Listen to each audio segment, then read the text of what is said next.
Welcome along, folks, to the Michael Muto Show here on West Limerick 102 FM for the final time, as we are in the last ever episode of the Michael Muto Show. And of course, I had to have her on. The most recurring guest on the show, Lisa Daly, is joining me here today. Hello, Lisa. Hi, Michael. Thank you for having me back again.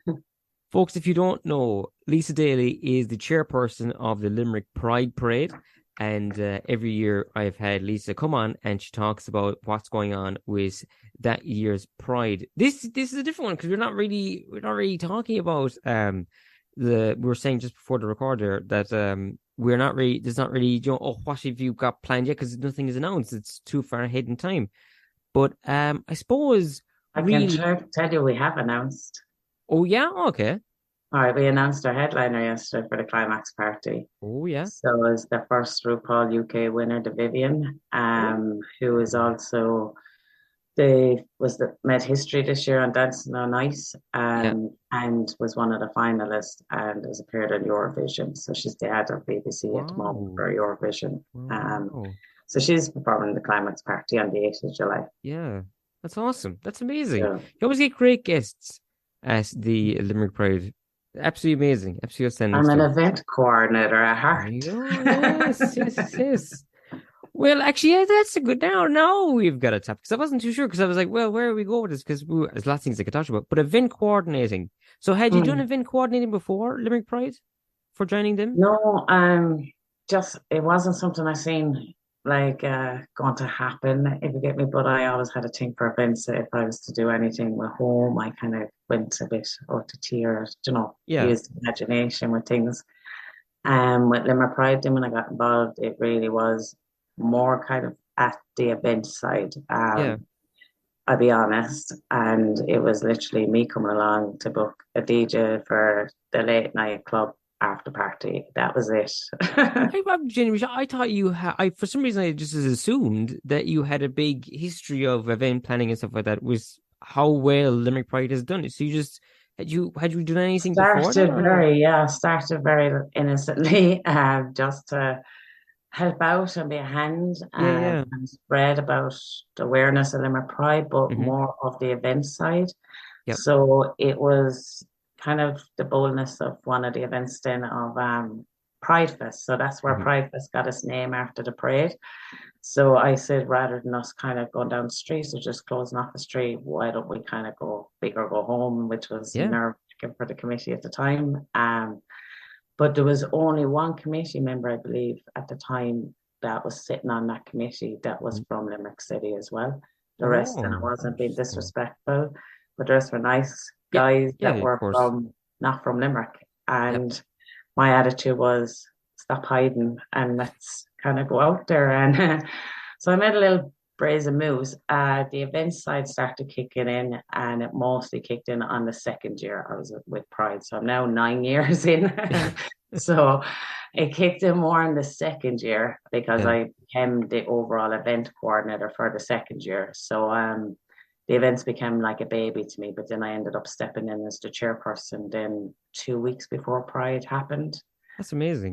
Yeah, and I then the events genuinely, started. it would have seemed like someone that had a long history of organizing with how professional it all is, how like it's so well put together, so well organized. The guests are amazing like that. I would have, I don't know, I just would have assumed it was a Thank big, you. long career before that. Even that's amazing. That's No, absolutely ascending stuff. just genuinely started very innocently. Never Yeah. would have predicted this stuff. I would have, like, even as an activist, I would have Yep. even learned about our community. I wasn't even aware of a lot of it. I won't be, Hmm. that's what I would say. Never rule out anyone, Yeah. because Yeah. genuinely, I was the underdog that everyone ruled out and said I should not be on the committee. I was too out there, too outspoken. Too brazen. Yep. And my attitude was, isn't most of Limerick like me? I'm one of them. So I was like, come on then. I love it. Um, but yeah, I mean, if it's just it's become iconic, Limerick Pride, and people around the place talk about it as we've spoken here on the show before as well too. And well, what kinds of things have you learned? I mean, being not just like Well, yeah. And what kinds of things have you learned? What in your time as chairperson now? Because I mean, I don't just mean like with just planning, but you were saying there you've learned a lot about different communities and stuff like that. So, what off the top of your head would you know the kinds of things you've Oh, learned? definitely I would have went into the history with Stonewall to know Mhm. that Stonewall wasn't even just the beginning. There's been protests before that, little Yeah, marches and stuff, but Stonewall was the big birthplace that yeah, everyone, really is aware. mhm, So I wasn't properly aware mm, of things like that or figures throughout, you know, our yeah, lifetimes to ones before us who paved the yes, way. I would have been kind of familiarized with people in Limerick who was doing it. And I'll be honest, I was one of those people. I remember seeing Limerick Pride and it wasn't really big, but there was a few, a few yeah, hundred walking down O'Connell Street, and I mhm, was not marching in that. And yeah, never ever would I have visualized what was going to happen. And yeah, so then I took a time out of Pride, but I helped them behind the scene, but I stepped down off the committee for a year, but I worked behind the scenes with them because like yep. there's a lot that goes on behind the scenes with paperwork and everything else that people don't Can realize only imagine. that is just Yeah. really nonstop. And it's upped, I'll be honest. We're only discussing it again recently this year. It's become like a brand, I'll be honest. It literally sometimes feels like David and Goliath. And I'll be honest, it's become so overwhelming of like from the days of even myself, I remember going around with letters Mhm. and literally they were even embarrassing. We're handing over these letters, basically begging businesses to donate a prize, which they were very good in Limerick, to be fair, they really are. But it is not like that now at all. Mhm. We do not go around like that now. You're just overwhelmed, and people don't realize because everyone comes along. Even now, it's starting to. You see the amount is coming in our emails Mhm. right now and everything. But people don't realize it literally goes on all year round. That You've even mentioned Christmas that before, Day is yeah, kind that of big. it's as soon as the Yeah. last Pride starts, you're And planning I for the even next one promised already. myself, Michael, for Christmas this year that I really wasn't doing it this year. I really wasn't going to do anything with Pride this year. And I got Hmm. contacted. And whoever can hear this, the drag queen knows because I ate them. Because I was sitting down again with the in-laws and again I had to excuse myself. So I was like, it's Christmas Day, please. So yeah, people don't realize, but I did take a few days off, which was surprising, and I'm already looking for a break. Genie But Mac, I yeah, tell it's you. I learned a lot with things like even Declan playing our own history. Like this year Mhm. now would mark 30 years of the discrimination, of LGBT in Ireland. Yeah. So that's going to be marked throughout all of Ireland. People will hear all the chairs will mention that at some point. It's It is so 30 wild to years. think like that it was illegal to be LGBT in any way Yeah. until like 30 years ago. It's like well I've within made a people's joke with even lifetimes. my mom about this, saying like I Yeah. was actually kissing girls and it was illegal because I was young. It's such a strange concept now. You think like, how is that illegal? What do you mean? Who's that harming? What's the anyway, it's just It's so yeah, even when weird you hear like like I hear the next generations and like my own nieces, for yeah. instance, and I'd be so proud and confident of them because I'm not like it's not like it's something we all go on about now to be go lecturing Mm, them and all this. We just don't I'm their aunt. So it's yeah. we don't be going on about LGBT or pride and all this. But they're very aware of everything, and they Yeah. really have blown me away. Yeah, my 11-year-old niece there said to me, they're in February, and it really blew me, right? It really, really blew Yeah. me away, to be honest. But and took me by surprise as well. But she said that they were doing something in school, and it was like, someone on Google and they had to Google someone who inspires them and things like that. And she picked me, and I said, "What?" And I was sitting at the Oh. kitchen table now, like pure in pajamas, morning coat, hair shone up, like, and I go, "What do you want about it? You Googled me." But she was like, "Yeah, yeah." But her teacher, left her off as she was telling people that was Yep. her aunt, and she started talking about pride and saying now, like, drag queens explained to her class the difference between a drag queen that they're made, they dress up and they're Yes. entertainers to a transgender Yeah. person. And I was really sitting back listening to this, like blown away, and then explaining that there's many flags and that the Yeah. rainbow flag is the one we overall come underneath. But she didn't go through flags, but she just like said to me in Yeah. words that there was many flags. And I was blown away. I was embarrassed, but I was also very blown away that it's not like I'm sitting down teaching her this stuff, but Yeah. like to know that there's eyes on you. So that was a kind of a kick up my backside I needed this year for Pride, because I'd reached that point after 9 years. We actually, Of everyone gets blown course. away with the drag queens, and you're sick looking at them. But, So, yeah. yeah, that's so sweet though. That's so sweet. You know, Well, she had me making video messages and all, because she said someone that there was someone she named a 10-year-old and all. So, like, I hear the criticism. I hear, we really need our allies. Like, we wouldn't have got the discrimination past, like, all that, the Mhm. legalization of us, like 30 years ago, without our allies. Yep. So we really need our allies to stand by us again, because I do feel with everything going on and all this anti-protesting of us, and it's very overwhelming. There's a Mhm. lot of it happening throughout the world. I'm sure you can see it yourselves, but it Yeah. really is on our own shores. And I think even our allies, and I understand some people feel like, oh my God, as they call us, what is it, the alphabet parade and Was brigade it? or Yeah. whatever. Like the amount of names. And as I said, with the Skittles family, I always just laugh because I'll eat a bag of Skittles. I am one of those cheeky ones, and I will eat a bag of Skittles in front of a camera and say, taste the rainbow. I am cheeky, I am brazen that way. I do tease, but you have to make light of certain things as well, because Of course.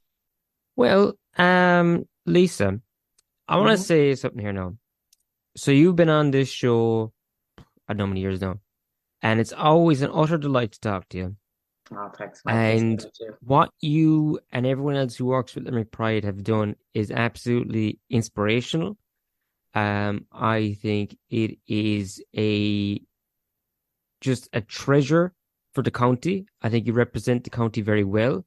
I think you show the best of the county. You incorporate the arts and everything else as well too, and of course raising awareness about LGBTQIA issues, and just you're an amazing person. There's a reason your nieces did that report on you.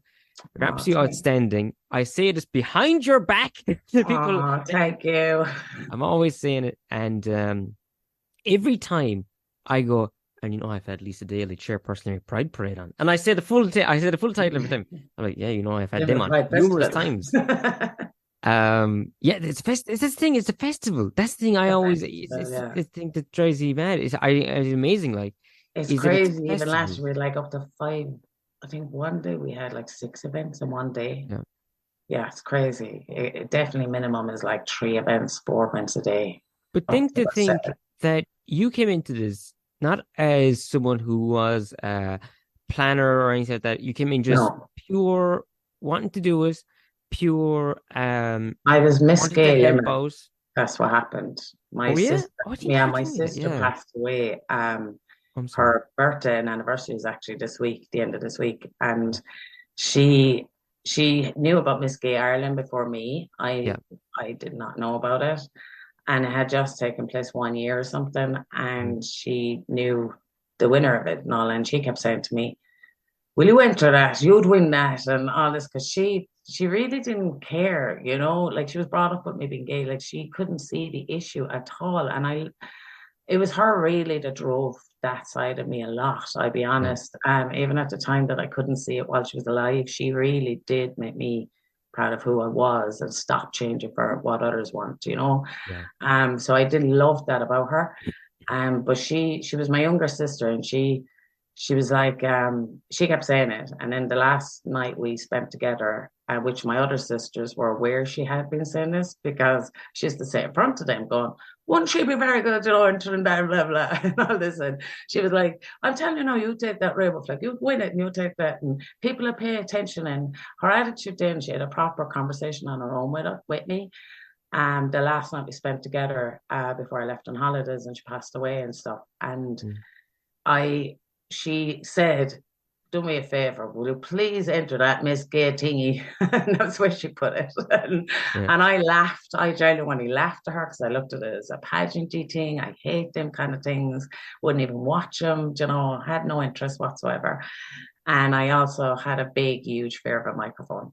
So she said that to me, and I laughed again at her. And she said, I'm telling you now, and then she said, a pure serious, going, do you not realize if you'd done that, like I really believe she said you'd win it. And it's not even about that. And I said, what do you want about? And she goes, it made people shut up. She said, I think more, and that's the way she put it. She goes, I think a lot more people have shut up and realize that anyone can be gay. And she goes, because loads of people know you in Limerick. And she goes, and they know you're gay, but you just get out there and show them, like, go, it's okay, And she did have this, I'll be honest, and I genuinely did not pay any attention to anything she said rather than laugh at it. And the only reason I remember it so well is because it was our last night together. So my sister said to me when she passed away about 2 years later, my two sisters really kept going on about it because I had three different counties contacted me and yeah, it was strange the same year. I think they were really sharper contestants, being honest, I really do. And they kept contacting me, and Limerick, I remember what I won't name the other counties, but one county was persistent, which turned out to be all right, but they were persistent. Um, and they asked me, geez, I think about 3 times, 4 times for the same year. And I kept saying no, I did not want to enter. So obviously I was saying it to my sisters, like, going, oh my God, wait and I tell you this, thing. Yeah. And they were like, why not? Why not? And then I said it straight out to the other counties. And this is what changed it, was I said I would never do it. And if I was to ever do it, I would never do it for represent another county. If I was to win, I would only ever represent Limerick. And boom, that was it. It went around Limerick. It was like I got, and it was like a week before the competition, a week and a half before the competition. I was asked to meet people. There was ones from the committee and everything meet me. I kept saying no, laughed it off, and it was my sisters convinced me when I went home. Told them, look, Limerick are constantly asking how as well, and my sister said, "Do I'll be honest," and that's why I said, "Do never underestimate anyone," because I couldn't say LGBT without feeling really like, I can't say it. I'm not going to say it right. I'm going to get wrong. Yeah. And the one time I did get it wrong during the lockdown on a microphone, I couldn't believe it. I was like, after all these years of me bloody saying it, never getting it wrong. But yeah, but it does happen with nerves. And the Of day course. of Miss Gay, I tell you, I even won a hamper and I wouldn't go to pick it up. That's how embarrassed I used to be. And I set my niece up for it. So this will tell you, like, Yeah. so I aimed for my sisters. They all came. I got huge support for it. I actually vomited 3 times before going there. I did not do the talent round. I refused point blank while there, going, no, not happening. Literally my language on the microphone was disgraceful. I don't know how I won.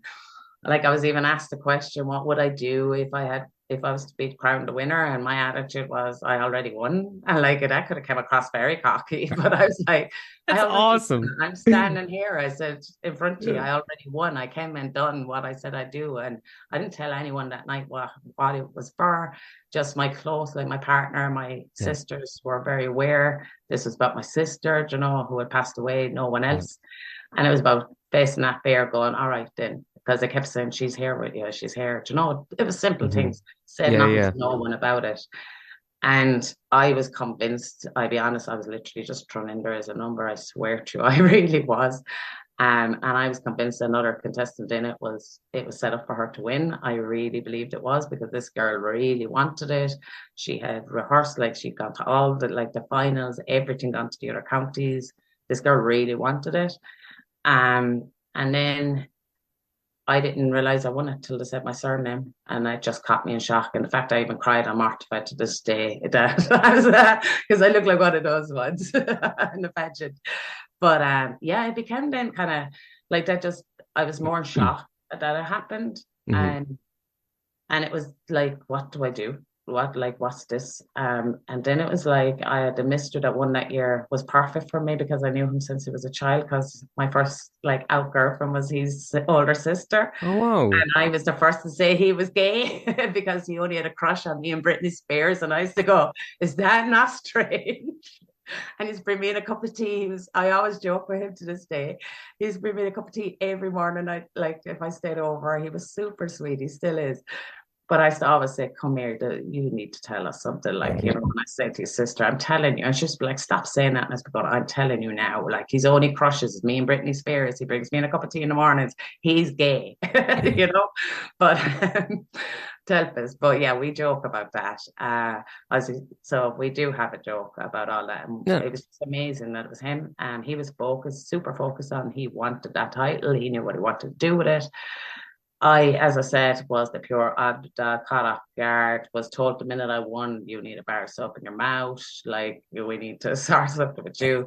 As you can see, did a good job to a degree. Like I've stopped swearing, swearing out loud. It does happen here and there. I can't, but I'll never change fully, if that makes sense. I just realized I don't think I've ever had to put a beep in for any of your interviews. Nearly everyone else I've had to, except for you. Oh, There's a beep at least. Not everybody, but at least some people. It's like, yeah, there's a one or something will slip in. I don't Never mind for of an you. awful tongue. Like my partner's always pulling me on my language. Like, and I'm good around the child now. To be fair, I have a child that does not swear, Yeah. not a hope. But I did swear recently around her. And I didn't realize, but I went on a rant about something. She overheard it, and she came out and gave me a lecture, going, "You're saying a lot of bold words now. You need to stop." And I was like, "Oops." So the guys are having an ears. Yeah. But yeah, it was like that. And I'll be honest, it was more like I asked what to do, you know, because I was hearing about the Mister, everything was Mr. Gay, Mr. Gay, Mr. Gay. And I was like, what do I do? And I was told literally you turn up to the final. And I was like, what? And that was crappy to me. I was like, that's stupid. And the Mister gets to do things. And it wasn't like I was looking for anything. It was just more like I want to do something. I want Mm. to be active. I want so then I done my own fundraiser, which was the first ever event of me. Um, Obviously, if I could look back, I'd change it, but it was hugely successful. And I was the first Miss then to start doing things like that. And I started because my attitude was the Miss, if you won the Miss Gay Ireland final, you became, you won what the proceeds of that night towards your chosen charity. But my Oh. attitude, the CSPP, which are, you know, the patrols in Limerick. So the first ones that were after setting up their uniforms, I went and learned about them Mhm. and they were only setting up, and there was only a few of them, and their uniforms were like €450 at the time. So they needed that for every volunteer. And I was like, right, since you know, suicide, things like that mean so much to me. I was like, let's do something that's not LGBT. Like there's no guidelines in me to say I Mm. have to do something for LGBT. I want to do it for my city. I want to do Mm. it for something I see. I want to do it for something at home, you know, people I might know. I want to do it at home. And no one could stop me then. I was kind of told, oh, you should really do it for like a naming out Dublin charities, LGBT. And I was going, no, I won't do it. I want to help these people who are doing it as volunteers. And they're literally walking the rivers at night. And it had not been done. And I was living somewhere where I was openly seeing people jumping off a bridge. And I had seen so many people. And to hear their statistic when I sat there during that Christmas, because I remember that Christmas saying to people, oh my God, this is crazy. Like it was crazy the amount I was seeing even, and I found it so disturbing even. There was Mm. times I closed my curtain because in case it was going to happen, it was happening that much. Mm. And I remember hearing the statistic of 70 people actually jumped in that Christmas alone into that river. I was like, oh my God, they're needed. Yeah. So I done the fundraiser against everyone's wishes. We were telling me get ready for the final. I didn't really care about it. I just wanted to represent Limerick well at it. I wanted to make an impression at it to go, don't mess with Limerick kind of Yeah. attitude. This is And the core thing, though, is that why it's always, you always have Limerick in your mind. And you can see how it's called pride, but you are I proud. say that a lot of people going, it started with like, and it still always will be the core of Yeah. the proudness of Limerick. Yep. It is a delight, as always, to talk to you. And I've you had you on here too. now for ages, so I have to let you go. But Yeah. what are you gonna say? Sorry? No, I was going to say, and you too. You too. Thanks very much, Thank you. Michael. And best of luck with everything in the future for yourself. Thanks, Lisa. And I just want to say as well, though, Limerick is we're very lucky to have you. Limerick City and County are very lucky to have you as the chairperson of the Pride Parade, and what you've built is absolutely outstanding, iconic. Well, anyway, Lisa, thank you so much for joining me on the last ever episode of the Michael Meadows Show. Bye, and best of luck, Michael. Bye, Lisa.